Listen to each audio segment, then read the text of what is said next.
verse of the day today was Psalms 34:8, and it says, "O taste and see that the Lord is good, blessed is the man that trusted in him." As I read this verse, it reminded me of something that happened a few weeks ago. I don't know about you, but I'm convinced I make the best sweet potato mash. So much so that one day, like I said a couple of weeks ago, my little brother was over at my house and I just finished making a pot.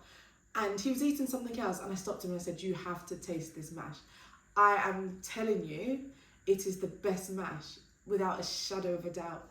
And I was really excited because I really wanted to try it, because I knew that he would have that experience, that he'd see it and it'd be like, "Wow, okay, that looks nice." And then he'd taste it and it'd hit his taste buds and he'd have that, you know, when you try something good, your eyes widen, you're like, wow, like that moment. I was so convinced that that was at the end, the other side of him trying my mash, that I was really encouraging to try it. And as I read this verse, it reminded me of that experience, that multi-sensory experience. And that's exactly the same that this verse is talking about it. When God is saying, just taste it, taste him, try him, experience him. He gives us a choice, an option to try him, but he's there confident, knowing that when you taste it, you will know, you'll experience that he's good. The psalmist is saying, just give God a try. And without a shadow of doubt, you'll see. And not just by sight, in terms of seeing God's goodness, but also seeing here can speak of that knowing that you know that you know, that revealed knowledge, that deep down that actually I have seen God's goodness. And then the second part of the verse says, "Blessed is the man that trusted in him."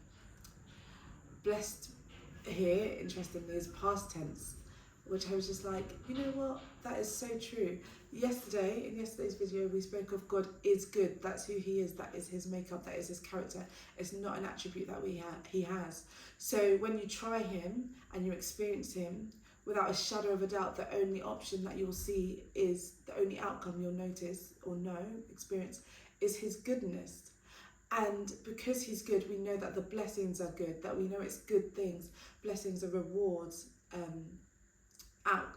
good things that we see from trying him, from tasting him. And then it says, "Blessed is the man that trusted in him." And trust here is an act of faith that leads to bountiful reward. So an act of faith, relying, however you see it, I'm sure you can look it up in the dictionary. But here it's almost saying, like, give God a chance. If you trust in him, you will experience goodness, and we know that the goodness is good because God is good, and it's going to be good things, good blessings, good outcomes. So today, I pray that you experience God's goodness. I pray that if you have not tried God before, will you just give him a go? There's nothing to lose, and if you try him, I guarantee you will see his goodness and you will receive his blessings without a shadow of a doubt. Have a good day. See you tomorrow.